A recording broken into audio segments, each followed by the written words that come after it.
What is home environmental medicine? Why should you care? Watch today's episode and find out.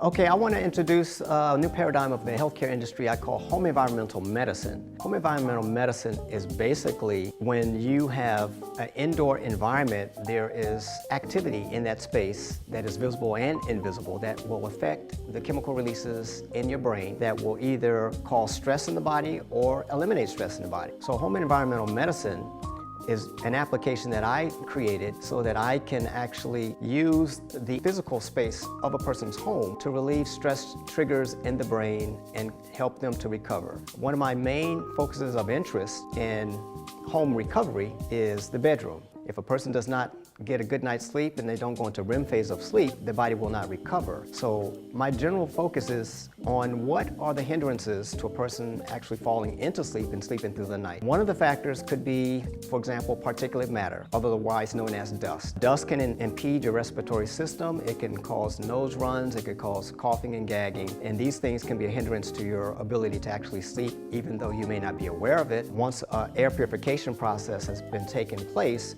you will notice a difference in your ability to breathe and also in your ability to sleep. Lightwave energy is vital to the function of the immune system and also vital to the function of the human brain. And there can be disruptors to the light access that you can get inside your home. So for example, if you have dirty windows, your windows haven't been cleaned, what it does is it actually blocks some of the light from entering into your home. There's a syndrome called SAD. It's seasonal affective disorder, which actually is caused by lack of sunlight exposure, specifically ultraviolet light, which actually governs the immune system and all of the circulatory systems in the body. So if you deprive a person of that actual wave light of energy, you will actually impede their progress and their opportunity to actually recover. So light wave frequency is very important, and the reason why intensive cleaning is vital to home environmental medicine is because particulate matter can actually cover surfaces that can bounce light and reflect light. So if you have, for example, a home that has not been cleaned for maybe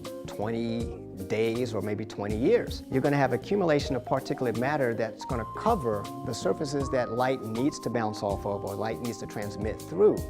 Another thing that you want to consider with home environmental medicine is the usage of poisons in the house. These poisons will produce a residual dust that will actually remain in the house. And so if you spray for ants or you spray for roaches, you spray for spiders, you have to at some point address the poison that is now part of your air. So when we look at particles in your home that may come from tobacco products, it may be coming from pesticides. These things are not supposed to be inside of your body, and once they enter in your body, there's no guarantee that the filters in your system are going to be able to eliminate them. Now, when we talk about filters in home environmental medicine, many of us have filters on our air handling systems, and we change those filters regularly because we know that they're trapping particles that are floating in the dust. Our human lungs, and we have cilia in our neck and also dust hairs, should I say hairs in our nose, they act as filters to the dust, but there are also particles in our environment that can actually bypass those filters. And when we talk about fine particulate matter, the tinier the particles are, the more dangerous they are to your body because oftentimes they can